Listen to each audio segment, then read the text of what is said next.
Bismillahirrahmanirrahim. Assalamualaikum warahmatullahi wabarakatuh. Saya Novia Sari dari Pendidikan Matematika UIN Wali Songo Semarang.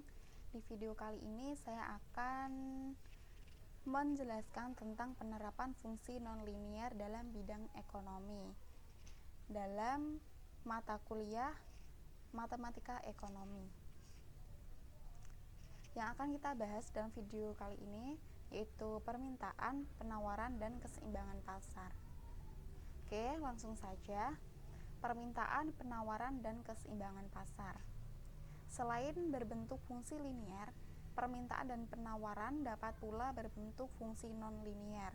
Fungsi permintaan dan fungsi penawaran yang kuadratik dapat berupa potongan lingkaran, potongan elips, potongan hiperbola, maupun potongan parabola. Cara menganalisis keseimbangan pasar untuk permintaan dan penawaran yang non-linier sama seperti halnya dalam kasus yang linier. Keseimbangan pasar ditunjukkan oleh kesamaan QD sama dengan QS pada perpotongan kurva permintaan dan kurva penawaran. Nah, bisa kita lihat ini adalah kurvanya. Untuk QD itu adalah jumlah permintaan, QS jumlah penawaran, E titik keseimbangan, PE harga keseimbangan, dan QE jumlah keseimbangan.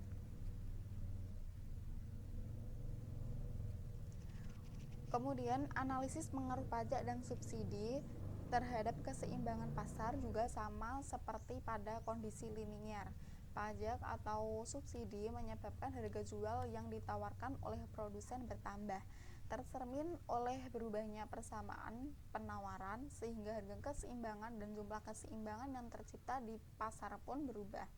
Pajak menyebabkan harga keseimbangan menjadi lebih tinggi dan jumlah keseimbangan menjadi lebih sedikit. Sebaliknya, subsidi menyebabkan harga keseimbangan menjadi lebih rendah dan jumlah keseimbangan menjadi lebih banyak. Nah, selanjutnya ini ada contoh soal fungsi permintaan akan suatu barang ditunjukkan oleh persamaan QD sama dengan 19 min P kuadrat. Sedangkan fungsi penawarannya adalah QS sama dengan min 8 plus 2P kuadrat. Berapakah harga dan jumlah keseimbangan yang tercipta di pasar? Untuk penyelesaiannya, keseimbangan pasar QD sama dengan QS. Tadi tinggal dimasukkan QD-nya tadi 19 min P kuadrat sama dengan QS-nya min 8 plus 2P kuadrat. Jadi tinggal pindah ruas saja menjadi P kuadrat sama dengan 9. Itu diakar menjadi P sama dengan 3. Itu adalah PE. Q sama dengan 19 min P kuadrat sama dengan 19 min 3 kuadrat. Q sama dengan 10. Itu adalah QE. Harga dan jumlah keseimbangan pasar adalah E 10 min 10,3.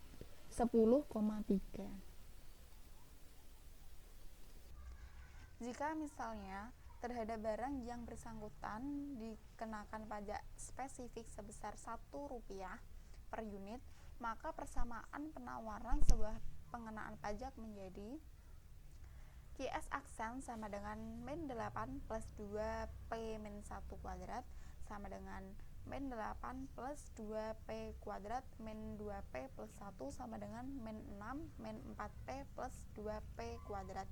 Keseimbangan pasar yang baru QD itu sama dengan QS aksen 19 min 4 kuadrat sama dengan min 6 min 4P plus 2P kuadrat menjadi 3P kuadrat min 4P min 25 sama dengan 0. Dengan rumus ABC diperoleh P1 sama dengan 3,63 dan P2 sama dengan min 2,30. P2 tidak dipakai karena harga negatif adalah irasional. Dengan masukkan P sama dengan 3,63 ke dalam persamaan QD atau QS aksen diperoleh Q sama dengan 5,82. Jadi dengan adanya pajak PE aksen sama dengan 3,63 dan QE aksen sama dengan 5,82, selanjutnya dapat dihitung beban pajak yang menjadi tanggungan konsumen dan produsen per unit barang, serta jumlah pajak yang diterima oleh pemerintah masing-masing. Nah, untuk rumusnya, TK sama dengan PE aksen min PE sama dengan 3,63 min 3 menjadi 0,63. Kemudian untuk TP-nya, T min TK sama dengan 1 min 0,63 menjadi 0,37.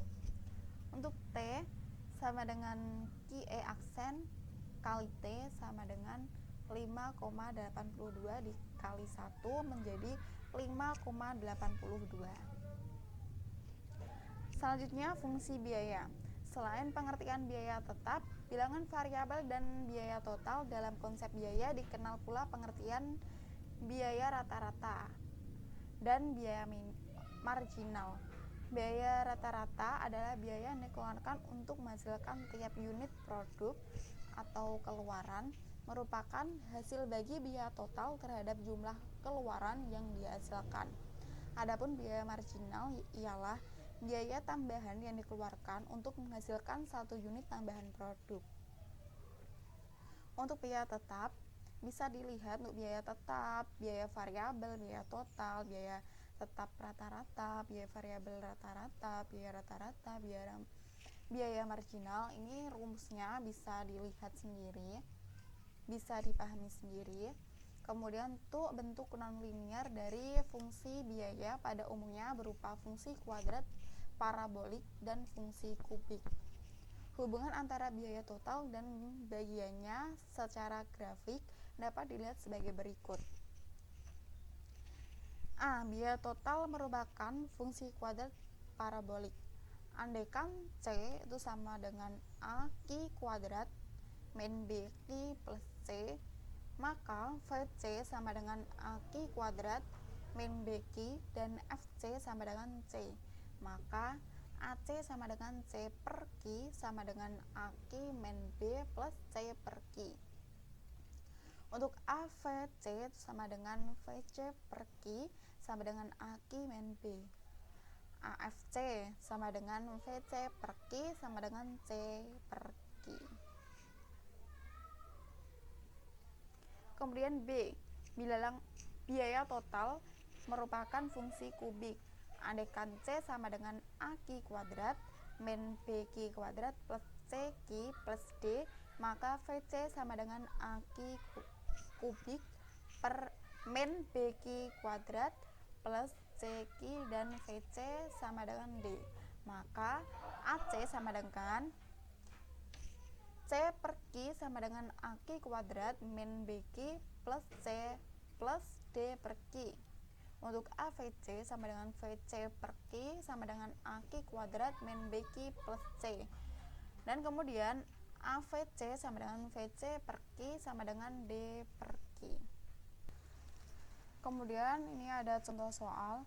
Biaya total yang dikeluarkan oleh sebuah perusahaan ditentukan oleh persamaan C sama dengan 2Q kuadrat dikurangi 24Q plus 102.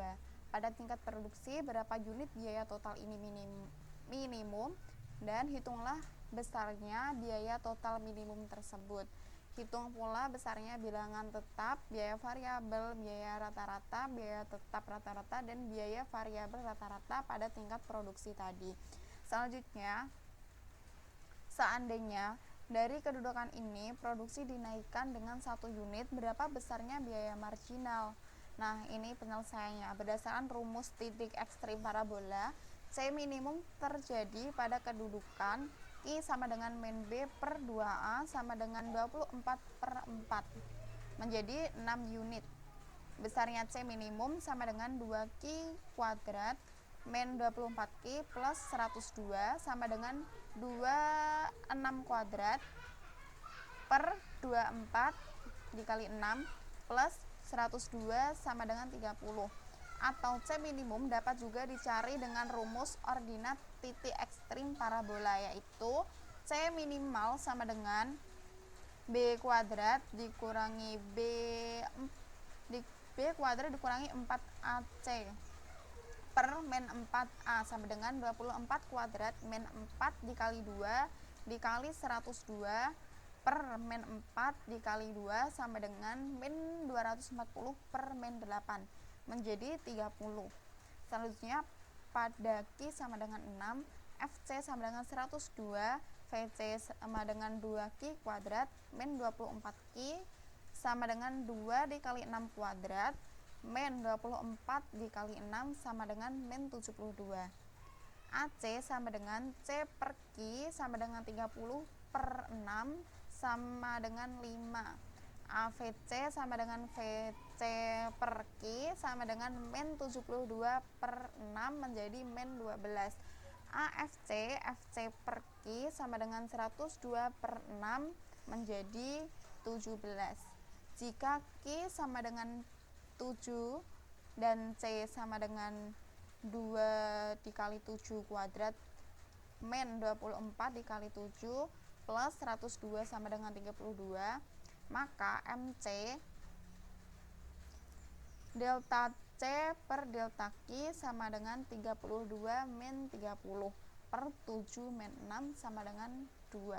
Berarti untuk meningkatkan produksi dari 6 unit menjadi 7 unit diperlukan biaya tambahan atau biaya marginal sebesar 2. Kemudian untuk fungsi penerimaan. Bentuk fungsi penerimaan total atau total revenue R yang non-linear pada umumnya berupa sebuah persamaan parabola terbuka ke bawah. Kemudian penerimaan total merupakan fungsi dari jumlah barang, juga merupakan hasil kali jumlah barang dengan harga barang per unit, seperti halnya dalam konsep biaya. Dalam konsep penerimaan pun dikenal pengertian rata-rata dan marginal. Penerimaan rata-rata AR ialah penerimaan yang diperoleh per unit barang, merupakan hasil bagi penerimaan total terhadap jumlah barang. Nah, penerimaan marginal atau MR ialah penerimaan tambahan yang diperoleh dari setiap tambahan 1 unit barang yang dihasilkan atau terjual. Penerimaan total R sama dengan Q dikali P sama dengan FQ. Penerimaan rata-rata AR sama dengan R per Q. Penerimaan marginal MR sama dengan delta R per delta Q. Nah, kemudian contoh soalnya, fungsi penerimaan yang dihadapi oleh seorang produsen monopolis ditunjukkan oleh P sama dengan 900 min 1,5 Q. Bagaimana persamaan penerimaan totalnya? Berapa besarnya penerimaan total jika terjual barang sebanyak 200 unit dan berapa harga jual per unit? Hitunglah penerimaan marginal dari penjualan sebanyak 200 unit menjadi 250 unit.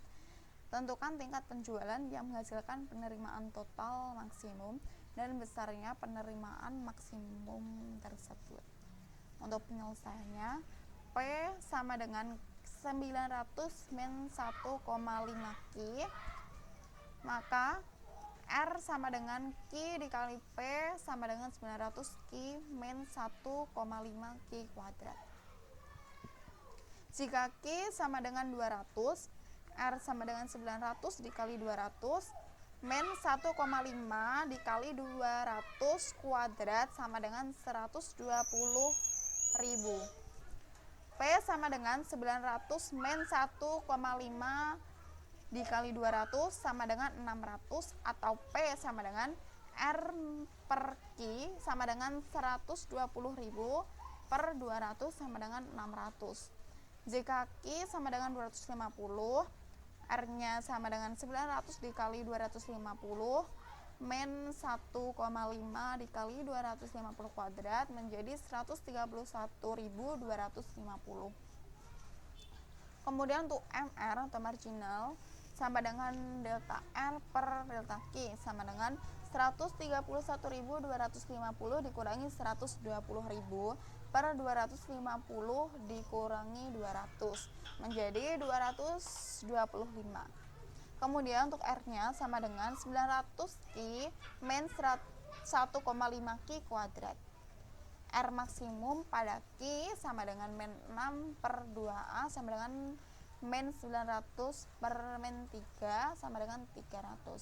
Besarnya R maksimum sama dengan 900 dikali 300 min 1,5 dikali 300 kuadrat menjadi 130.000.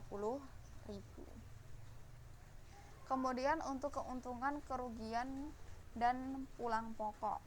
Analisis pulang pokok atau break even yaitu suatu konsep yang digunakan untuk menganalisis jumlah minimum produk yang harus dihasilkan atau terjual agar perusahaan tidak mengalami kerugian. Keadaan pulang pokok atau profit 0, delta sama dengan 0, Pi sama dengan 0 terjadi apabila R sama dengan C. Perusahaan tidak memperoleh keuntungan tetapi tidak pula menderita kerugian. Ini kurvanya bisa dilihat yang ditunjukkan oleh potongan antara kurva R dan kurva C. Nah, tingkat produksi Q1 dan Q4 mencerminkan keadaan pulang pokok sebab penerimaan total sama dengan pengeluaran biaya total R sama dengan C. Area di sebelah kiri Q1 dan sebelah kanan Q4 mencerminkan keadaan rugi sebab penerimaan total lebih kecil dari pengeluaran total R kurang dari C. Sedangkan area di antara Q1 dan Q4 mencerminkan keadaan untung sebab penerimaan total lebih besar dari pengeluaran total R kurang lebih dari C. Tingkat produksi Q1 mencerminkan tingkat produksi yang memberikan penerimaan total maksimum. Kemudian besar kecilnya keuntungan dicerminkan oleh besar kecilnya sebuah selisih positif antara R dan C. Keuntungan maksimum tidak selalu terjadi saat R maksimum atau C minimum. Untuk contoh soalnya, penerimaan total yang diperoleh sebuah perusahaan ditunjukkan oleh persamaan R sama dengan min 0,1 Q kuadrat plus 20 Q. Sedangkan biaya total yang dikeluarkan C sama dengan 0,25 Q kubik dikurangi 3 Q kuadrat plus 7 Q plus 20. Hitunglah profit perusahaan ini jika dihasilkan dan terjual banyak barang sebanyak 10 dan 20 unit. Untuk penyelesaiannya, Pi sama dengan R min C sama dengan min 0,1 Q kuadrat ditambah 20 Q dikurangi 0,25 Q kubik ditambah 3 Q kuadrat dikurangi 7 Q dikurangi 20. Maka Pi menjadi min 0,25 Q kubik plus 2,9 Q kuadrat plus 13 Q min 20. Kemudian untuk Q sama dengan 10, maka Pi-nya adalah min 0,25 dikali 1000 ditambah 2,9 dikali 100 ditambah 13 dikali 10 dikurangi 20. Maka hasilnya min 250 plus 290 plus 130 min 20 sama dengan 150. Itu sama dengan keuntungannya. Untuk Q sama dengan 20, maka Pi sama dengan min 0,25 dikali 8000 ditambah 2,9 dikali 400 ditambah 13 dikali 20 dikurangi 20. Maka hasilnya min 2000 plus 1160 ditambah 260 dikurangi 20 sama dengan min 600. Itu yaitu kerugian. Ini selanjutnya ini ada latihan soal. Ini ada 3 soal saja. Nah, saya ingin mengevaluasi kalian apakah kalian sudah paham dengan penjelasan saya. Jadi nanti kalian bisa mencobanya. Jika lupa, kalian bisa putar lagi video penjelasan tadi. Oke, begitu. Terima kasih. Semoga bermanfaat dan mohon maaf dalam penyampaian mungkin terjadi banyak kekurangan. Wassalamualaikum warahmatullahi wabarakatuh.